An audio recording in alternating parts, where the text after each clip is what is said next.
My name is Jed McKeehan, and today we're going to talk about debt collection against a divorced couple. So how does that work exactly, and what am I talking about? Well, when people get divorced, normally they will have accrued debts as part of the marriage. Car debts, house debts, credit card debts, medical bills, and when they get divorced, one party will usually assume that debt or agree to pay for it. So say a car is titled in both people's names and the husband says, I will pay that debt. Well, that's great, but what if he stops paying it and both parties are on the loan associated with that vehicle?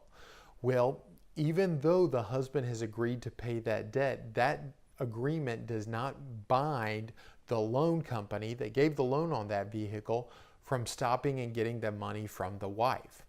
So you may get yourself in a real pickle here if husband agrees to pay for it, you're the wife, and you're like, I'm on the hook for this debt. Husband's agreed to pay for it. He's supposed to pay for it. Now they're coming after me.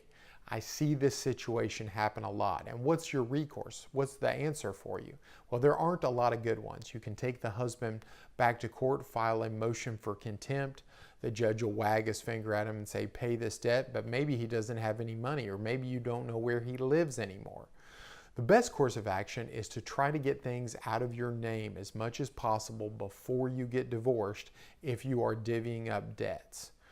That's the best advice I can give you. Try to split up everything and get things out of your name, especially debts, prior to getting divorced.